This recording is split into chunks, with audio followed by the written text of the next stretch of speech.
I mean, I'm not sitting here saying I'm a supporter of the Palestinians, so I'm used to it. Yeah, I hope your beeper doesn't go off. The thing is that... Did you just say I should die? You should not... No, Did you just say I should be killed? No, I did not say that. No, I did not. The surprised look on this guy's face, who is a conservative by the way, was not because he said something Islamophobic to a Muslim guy and got called out for it. It was because he got called out for an incident that was celebrated by mainstream liberal media as precise, smart, intelligent attack and was never condemned in the first place. An attack that was so indiscriminate that took the lives of 2 Lebanese kids.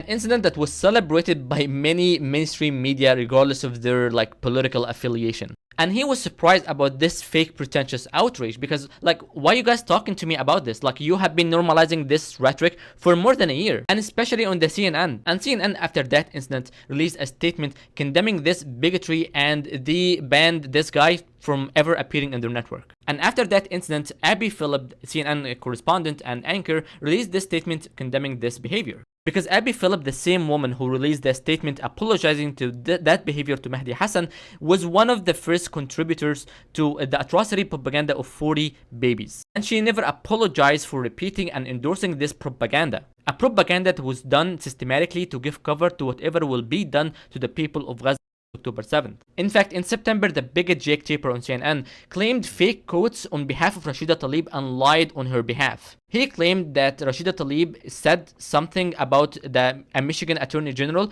because she is Jewish, although Rashida Tlaib never claimed that, and he never retracted that statement. And a few weeks later, in mid-October, he released a 7-minute segment, a hate piece against a group of Arab Muslim Americans living in Michigan because they refused to vote for Kamala Harris. A segment that was so Islamophobic that I did not believe that I saw this. Only difference between the conservative and liberal mainstream media is the aesthetics. Conservative mainstream media will be true to themselves, will show you their bigotry to your face. But liberal mainstream media will release bigoted segments, and then they condemn you when you use the same rhetoric in these segments to show your bigotry. In fact, Islamophobia and anti-Arab bigotry is so normalized not only in the mainstream media but also at branches in the government. This woman is the head of the convoy to combat anti-Semitism in the Department of State in the United States of America. She used exactly the same talking point that this guy used in CNN. Listen to her. There was a feeling around the world that Israel is weaker, and in the you want a beeper?